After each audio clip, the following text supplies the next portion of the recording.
Welcome back to A Story to Tell from the campus of Dixie State University. This is Lane Rana. We're talking today to Mark Borowiak.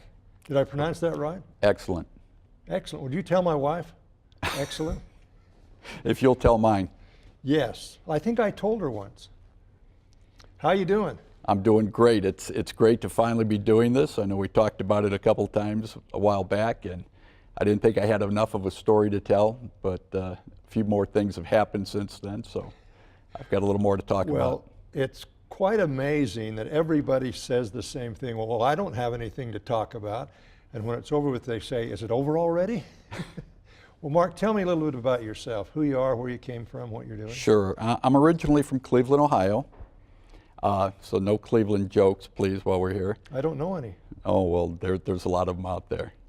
Mistake on the Lake and so forth. So came from Cleveland, went to school there at a school called Case Western Reserve University, largely known for engineering, which is what I went into. Graduated with a degree in systems and control engineering and went to work for a company right out of school called Inland Steel as a process engineer. Really enjoyed that. That company was located in the Chicago area. Chicago, I've heard of that. That most people have. Isn't that where you vote early and vote often? Vote early, vote often. I hope we're not going to bring that out here to Utah. And it's not too far from the truth, actually, unfortunately. But I did then go to work there. Enjoyed that very much. While I was there, I met my wife in the area. We've been married 27 years to my wife, Sylvia. So that was another great thing that happened to me out there. And things went really well for a while until the American steel industry started to really go into some hard times. And as you probably know, many of the big companies, the United States steel companies, went out of business. And if they didn't go out of business, a lot of them were bought up. And so I've got a lot of strong feelings about that and some of the things that our President Trump is trying to do with the steel industry right now. But while I was there, I went on for a couple of more degrees. I got a couple of degrees in business, an MBA and an MSBA, and moved from process engineering into operations research and into large project management, which I really enjoyed and allowed me to work with large groups of people and work at not only the engineering side of things, but the business side of things, looking at finances and how to keep things on time, under budget, a lot of which we don't seem to look at very closely when it comes to our government. So I did that, enjoyed that. While working there, we had two sons, Mark and Matt. We decided to stop, no Luke or John. And they're doing great now. In fact, they both went on to be engineers. And one is an electrical engineer, and one is an aerospace engineer. His degree is in aerospace engineering, and a lot of times we talk about problems together, and we'll say, well, you know, that's not like what you do. It's not rocket science. Because he really does something. Hey, that was clever. Yeah. Did you think that up? I think he did. I'll give him credit for that. So we were there. I continued to work in the steel industry, doing management, went to Japan for a while, learned about their steel industry there. We're bringing back some of the ideas, and things were going very well at our company. But the entire industry started to have big problems. Our government wasn't doing what they needed to do as far as the tariffs and things at that time. Now, it's not just tariffs, but the trade organization. We have world trade rules, and they really weren't being followed. And so our company was bought out by a large conglomerate. It's called ArcelorMittal. They're the biggest steel conglomerate in the world now. And one of the things they wanted me to start doing was looking at ways to offshore our people, replace our people with foreign nationals or send the work to foreign companies. And at that point I said, I'm not on board for this. The people who were working with me were not just employees, but they were my friends too. And I wasn't about to sell them out. So I decided at that point, it was probably best to leave. Left the company after 26 years. And that proved to be a real blessing, actually, because it allowed me to spend a lot more time with my two sons. They were at an age now where they were getting involved in things like sports, Boy Scouts, and so I got involved with those things. I started coaching, became a Boy Scout leader, and in a lot of ways I told my wife, I think I'm living my life backward.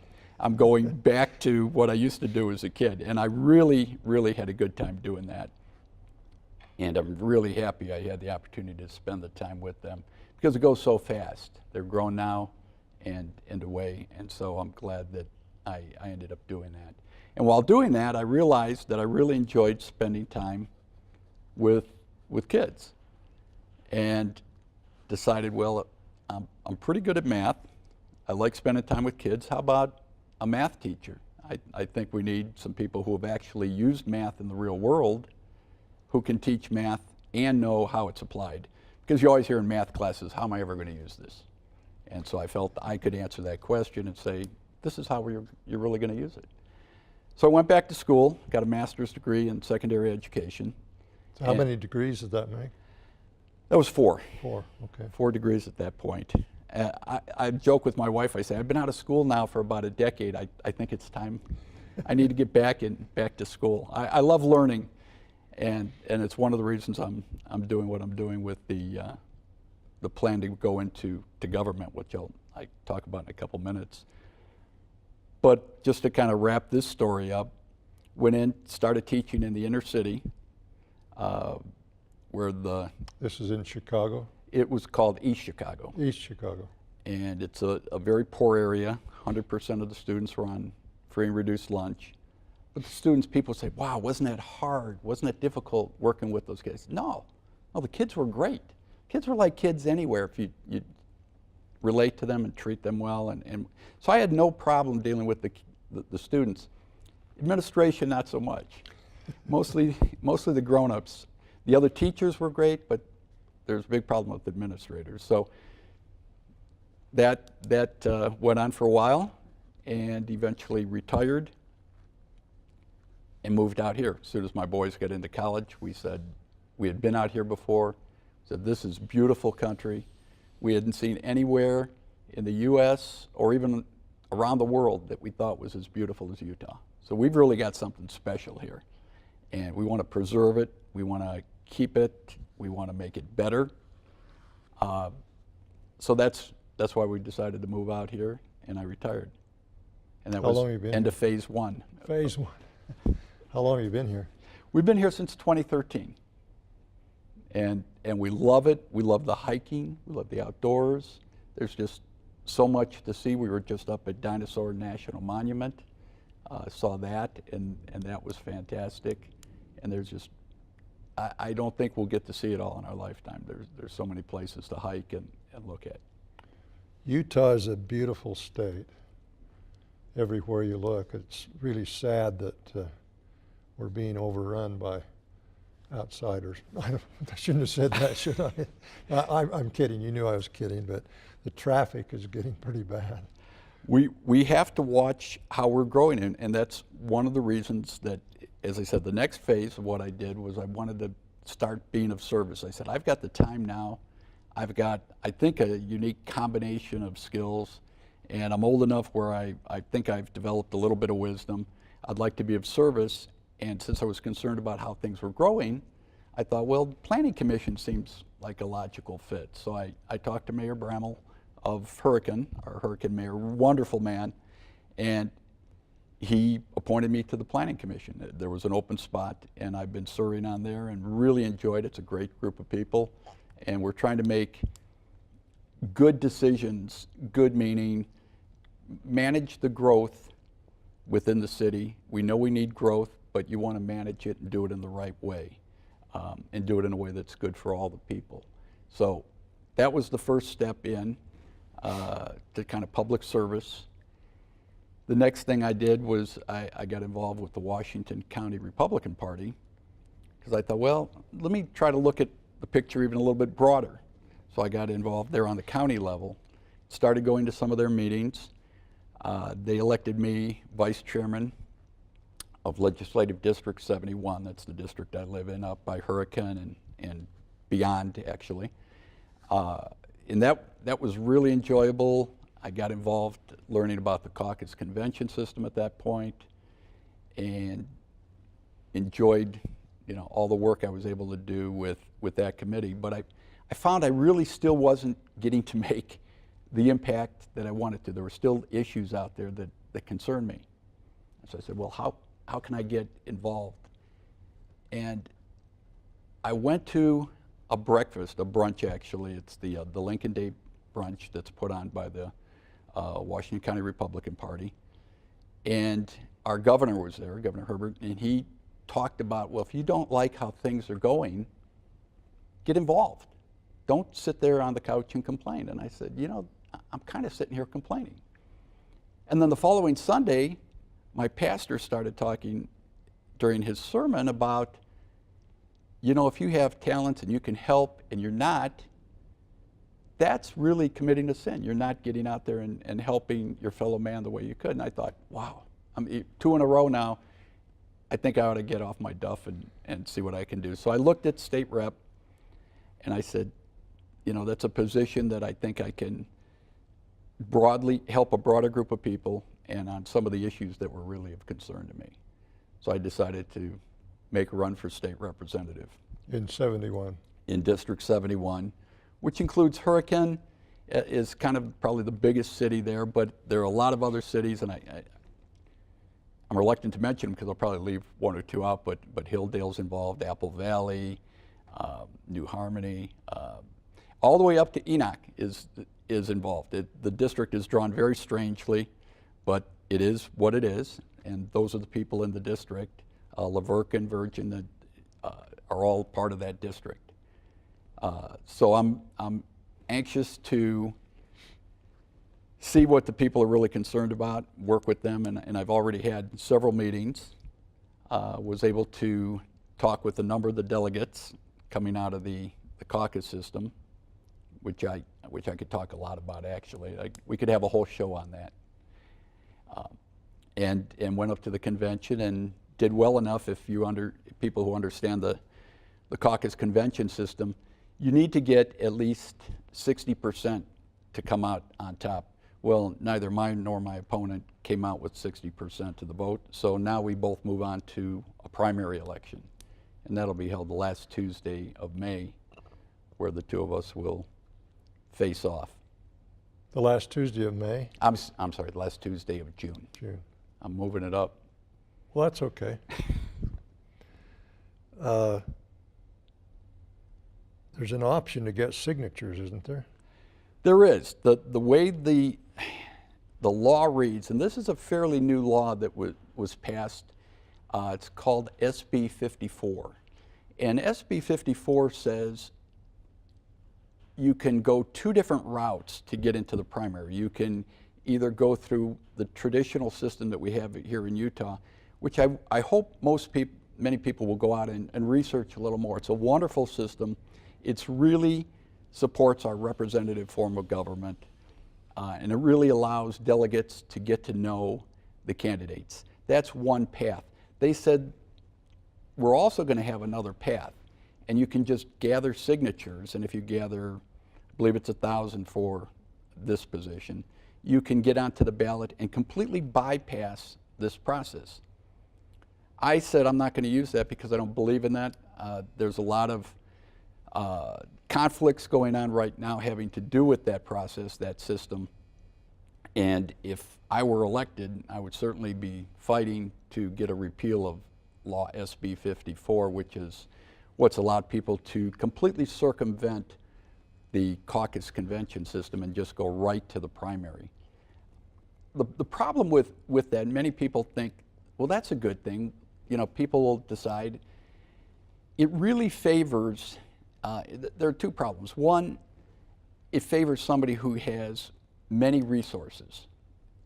You can do a lot of money, you can do a lot of advertising, and you can get a lot of support that way.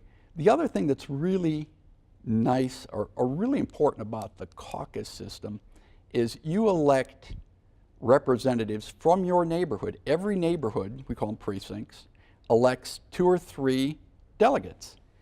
Now you're electing delegates that have your views. You tell them what you're interested in, whether it's how taxes should be handled, education, safety, all the issues that are important to you. And they go and they vet the candidates one-on-one. So I had the delegates meeting with me, and we were there in some cases for hours. This was before the answering questions. convention. This was before the convention. This was after the caucus, but before the convention, there's a small window in there of about a month, and I met with as many of the delegates as who I could get to come talk to me and try to explain my position. And apparently, enough of them liked the things I said that they supported me, and I'm really grateful for that they are giving me the opportunity to move on to the next phase of this, because, as I said, I was not going to gather signatures. I don't buy into that approach, and it would have been hypocritical to say I'm for that, just the caucus system, and then to also sign up for signatures. Did your opponent gather signatures? He did. He did gather signatures. Well, that would seem to indicate he's not for the caucus system. He voted for SB 54. Okay. So I'll leave it at that. They don't have the caucus system in Illinois, I guess. We do not, and I'm not sure how many states really do this anymore. I think there are 4 or 5 or something. Yeah, it's very few, and it's a system that really, as I said, allows delegates, representatives from every neighborhood. This way, every single neighborhood is represented. Every single neighborhood has people that are really concerned and have the time. They wouldn't run for delegate if they didn't feel they had the time to go and spend and really vet the candidate and come back to their neighborhood if they want and say, this is what I found out, what do you think? And then they come to the convention and they vote. And so it's not just a snippet that you might have heard from the person who has the fancy TV ads or most signs or all that kind of stuff. They actually one-on-one talked to me, and I had people, I told them I'd spend as much time as they wanted. Here's my email, here's my home phone. Come to my house and talk to me, whatever. And that's, if elected, that's how I'm going to operate. I'm going to spend a lot of time with the people of the district. This isn't going to be a part-time job. This isn't going to be something I go up to the state capitol and do for 2 months out of the year and then go back to another job, because I don't have a full-time job. So you're unemployed. This will be, I'm unemployed by choice, and this will be my full-time job. I will be available to talk to people, to be responsive to their questions, to what we're doing, to what we're thinking about, and to let them know, or to ask them rather, what they're really concerned about, so that I feel like I'm really representing them. And so that's why I'm doing this. I want to represent the people. I want to be of service. There's nothing else that I want to get out of this. And I don't want to do it forever either. I wish there were term limits, so I'll set my own term limits, and I'm only going to do it for 2 terms, and if I can't get some good things done in that amount of time, I'm not working hard enough. Let me ask you a question. It's my understanding, if you really observed it correctly, that the presidential elections are a caucus system. Am I off base there? No, you're right on the money. In fact, my wife was the one who pointed that out to me first. She said, this is really just like the presidential election with the Electoral College. She said, this is what we do.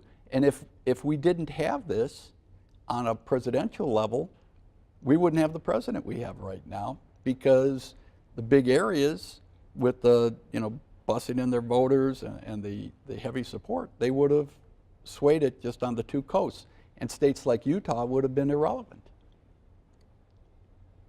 It makes the individual states relevant. It makes the counties relevant in Utah, and it makes the people relevant. Exactly. Everybody gets represented this way. Everybody. They'll tell you the opposite, and there have been editorials out there, and all I can say is I think the people who are writing the editorials against it, most of them, I really think it's a matter of not understanding it. I don't think it's a bad attitude or there's something sinister underlying it. I really think it's a matter of not understanding, because it took me a while. I got involved with the party and I asked a lot of questions and I had the time to investigate this, and I came out knowing that this is really a great way to elect representatives. What do you feel about moving the threshold to be the only one out of the convention from 60% to say 70%?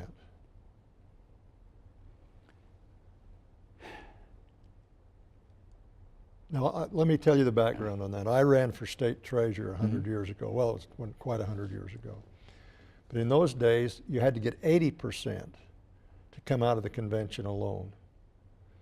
And we both came out of the convention. Of course, we almost got the same amount of delegate votes. And in the primary, we almost got the same amount, but he got a few more than I did, so he went on to become the state treasurer then.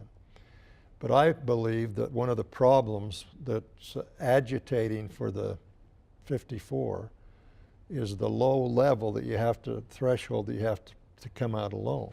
That's what happened to Bob Bennett when Mike Lee came out. Mike Lee got over 60%, and that's what triggered all this mishmash about making it more whatever. Giving people an alternate route. The problem with the alternate route is it's not really an alternate route. You can come out with 0% of the delegates, gather signatures, and end up winning. Now, that seems a little strange that you could not be able to convince one delegate to vote for you and still end up winning the office. So whether the number's 60 or 70, yeah, I mean, maybe the threshold could be moved up. I've got a few things in my platform. Go ahead. Should I talk Tell about me those? why you're running. Running low. I kind of sum it up to, because I try to keep things simple. Being an engineer, we like to keep things pretty basic. So I've got 4 pillars really in my platform. I call them the 4 L's. And it helps me remember them. The main one is liberty. And by that I mean, I really think we need to bring the power as close to the people as possible. And that means out of Washington down to the state level, which is where I'm trying to be. And one of the big issues there right now is our land. Many people don't know 2/3 of the state of Utah are controlled by the federal government, 2/3. You won't find that in any states back east. And that's because constitutionally, they were forced to turn that land over to the states when they went from territories to states. Somehow when we got to the west, they stopped doing that. Now there's been a movement to try to change that, but it's not getting enough force or determination by our elected officials right now. And that would be a big one for me, because if we were to be able to get control of our federal lands, there's tremendous resources there. So it would help us economically tremendously. Not to mention, I think the people in Utah know how to take care of their property. I think we would be able to balance economic value of the land with conservation issues of the land. We love our state, so we're not going to allow it to be decimated.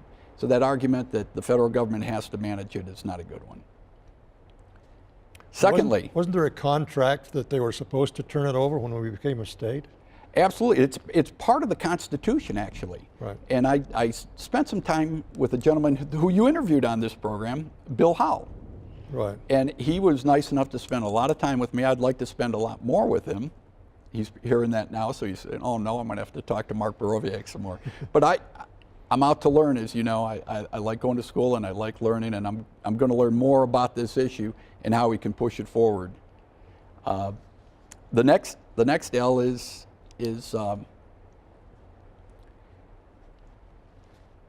let me jump down to the one that's most important to me, because that's clouding my vision, and that's life. Pro-life is very important to me.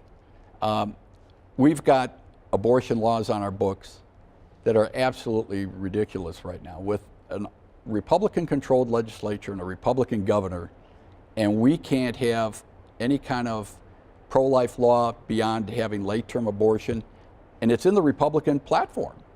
So we've got all Republicans, it's in the platform, and we've got one of the worst laws around. So I would certainly be advocating for that. The next one is a livable wage. That's the next L in my group. And right now we talk about full employment in Utah. Well, yes, we have full employment, but if you look at the type of jobs, especially here in southern Utah, they're mostly in the service industries. Right. We don't have the kind of manufacturing jobs that we really need that allow our youth to make a livable wage to afford to live here. One of the mayors I was talking to, we were having a discussion, and he said, you know what our greatest export is? And I knew what he was going to say. He said, our youth. And I know that's true because my two sons had to go out of the state as engineering graduates to get jobs. Now that's ridiculous that we can't, with a state as beautiful as ours, attract enough manufacturing companies to come here so that we can employ our youth and keep them here within the state with us. The last thing I'm concerned about are our taxes. And the last L is lower taxes. We recently, 2018, the 2018 legislature, passed a property tax increase. Now, of course, they'll tell you, my opponent will tell you that there's a lot of good stuff that we're going to do with that. And there's always good stuff. But there were a large number of legislators who voted against that tax increase. I would say they're the more conservative legislators, the ones that I would be more aligned with, because I think there's a lot of waste right now. So I would try to keep, our money managed much more efficiently. I'd go through where we're spending money, and I think there's a lot that can be cut to fund the things we need to fund without raising taxes. We got about a minute and a half left. What's your final word? My final word. If the people out there come out and vote in the primary, and I hope they will, all the Republicans get registered, come out and vote, know that I'll be working 100% for you. I'll be looking at this as a full-time effort, not a part-time job. I'll be looking out for your interests. I'll be defending our caucus convention system because I think it's the way that you can get to know the candidates. And I won't be there forever. I'll have no conflicts. There'll be no conflicts of interest. I'll only be working for you, the people of southern Utah and our District 71 in the state of Utah. Well, Mark, thanks for being with us on A Story to Tell. I really appreciate the invite and really appreciate talking to you, Lane. You're a real gentleman. Well, thank you. I've got you fooled. This is Lane Rano from the campus of Dixie State University. We've been talking to Mark Borowiak. Perfect. Who's a candidate for House District 71. Remember, vote. Whatever you're going to do, make sure you vote in the primary. Thank you for being with us.